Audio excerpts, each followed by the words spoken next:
Hi, this is Scott Garibay, and today we're going to talk about Dungeons and Dragons, and we're going to talk about worship of deities, Dungeons and Dragons deities, when it's done wrong, and what the response of your cleric should be. All right, so let's dig into this. All right, so I'm an evangelical Christian, okay?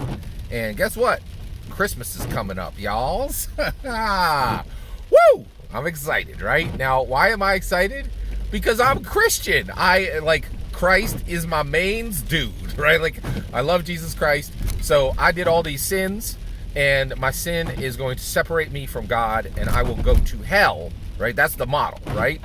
Until Christ came along. And Christ was like, hey, I died on the cross for you, and when you stand before the judgment throne of God, he's going to say, oh, hey, Scott Garibay, I see about 5,000 sins on your record, right? And maybe we even missed a few, right? And so you're going to go to hell. But I, Jesus Christ, said, hey, I died on the cross, and my blood can serve in it, and all the wrath of that you deserve for your sin is going to fall on you, right? But I'm going to stand in front of you. I'm going to stand between you and God. His wrath is coming to you. You deserve it. You deserve to go to hell. But I'm going to take all that wrath. And when God's wrath hits me, you know what it's going to find? It's going to find perfection. And my blood that I shed on Calvary is going to save you. And I'm like, thank you very much, Jesus. Please, please, please save me. And he's like, yes, you're saved. That's the way it worked, right? So one, I highly encourage you to ask for salvation from Jesus Christ. Simply acknowledge that you're a sinner. Ask Jesus to take the wrath of God for your sins on himself. And you could be saved forever too. And I'll see you in heaven, right? Now, because of that, I celebrate Christmas, right? And I'm like, oh, hey, God gave me this incredible gift. It's called salvation.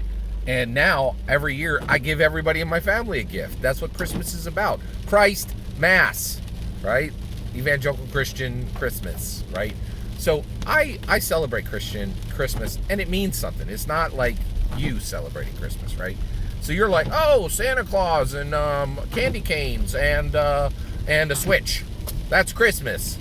And I used to be offended by this. I was very offended by this. I was like, no, that's not how Christmas works. You don't have any of that right? But then I watched James Gunn's Guardians of the Galaxy Holiday Special. And what they did was, Star-Lord, Chris Pratt, told Nebula and Rocket Raccoon and Groot and Drax and the antenna lady, what is her name? I'm so sorry, I'm missing the antenna lady. She was actually fantastic in the special. By the way, spoilers for Guardians of the Galaxy Holiday Special here.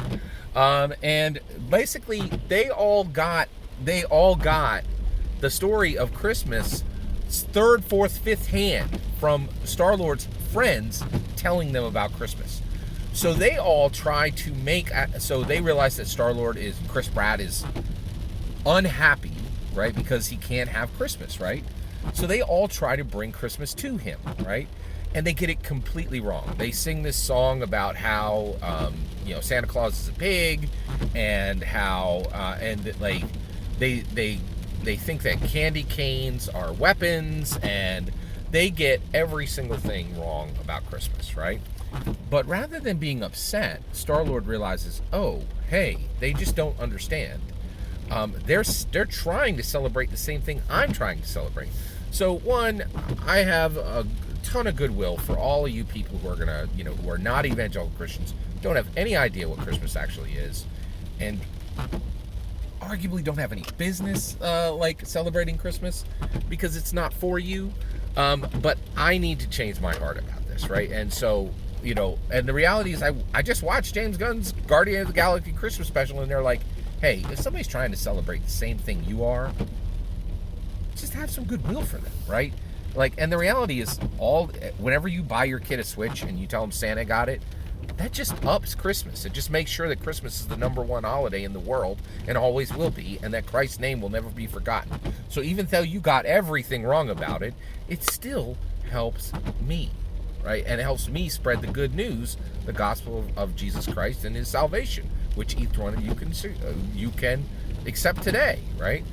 So how do we look at this in Dungeons and Dragons? So you have a dwarf fighter, right, who worships Moradin, and you come in, and so your dungeon master is like, Three of the human three of the human